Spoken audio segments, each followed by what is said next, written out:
জীবনের একটা সময় এসে আমরা বুঝতে পারি সহজ মানুষ আর সহজলভ্য মানুষ এক জিনিস নয়। আর এই দুটোকে গুলিয়ে ফেলেই আমরা অনেক আপন মানুষকে হারিয়ে ফেলি। আমরা আসলে সহজ হই আর মানুষ আমাদেরকে সহজলভ্য মনে করে, অথচ সহজ হওয়া সহজলভ্য হওয়া এক জিনিস না, এটা সবাই বুঝতে চায় না।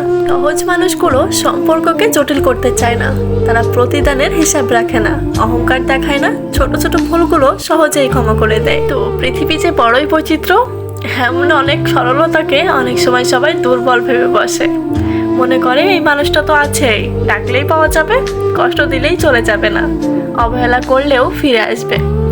তাই সবচেয়ে বেশি অবহেলিত হয় সেই মানুষগুলো যারা সবচেয়ে বেশি আন্তরিক। মানুষ আসলে ভুলে যায় মানুষেরও ক্লান্তি আছে, অভিমান আছে, নীরব হয়ে যাওয়ার ক্ষমতাও আছে। হ্যাঁ, হয়তো মানুষ হঠাৎ বদলে যায় না, কিন্তু ধারাবাহিক অবহেলা তাদেরকে বদলে দেয় খুব সহজেই। এক সময় আর অভিযোগও করে না, ব্যাখ্যাও দেয় না, শুধু নিজের ভিতর থেকে সেই সহজ মানুষটাকে গুটিয়ে নেয়। আর তারপর যারা অবহেলা করতো তারা বলে তুমি তো আর আগের মতো নাই। আসলে তারা বুঝতে চায় না সে তো আগের মতোই ছিল। বদলে দিয়েছে সহজলভ্য ভাবা মানুষদের অবহেলা।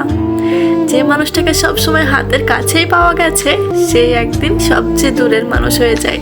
কারণ ধারাবাহিক অবহেলায় মানুষের অস্থিরতা বেড়ে যায়। আসলে অনুভূতি যে বড় অদ্ভুত জিনিস।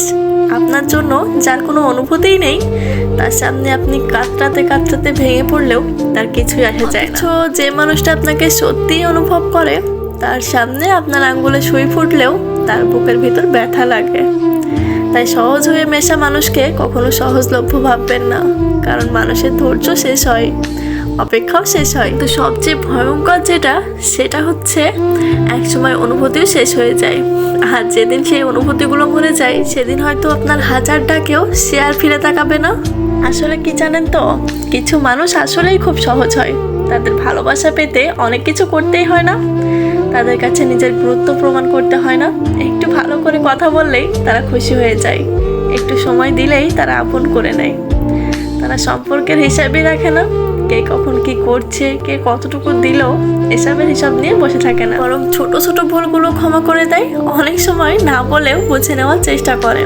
আর এখানেই হয়তো আমাদের সবচেয়ে বড় ভুল, কারণ পৃথিবী অনেক সময় সরলতাকেই দুর্বলতা ভেবে নেয়। মানুষ আসলে তখনই একজনের মূল্য বুঝতে শুরু করে যখন তাকে আর আগের মতো পাওয়াই যায় না। এই মানুষটা একসময় সব সময় পাশে ছিল, তার অনুপস্থিতি তখন খুব বেশি করে চোখে পড়ে। যে মানুষটা একসময় সব সময় থেকে যাওয়ার কথা বলতো, সেও একদিন চুপচাপ চলে যেতে পারে। পার্থক্য শুধু সময়ের। তাই তো মানুষ চলে গেলে অভাব বোঝাচ্ছে, থাকতেই তার মূল্য বুঝতে পারাটাই সবচেয়ে বড় বুদ্ধিমানের কাজ, যেটা সবার থাকে না।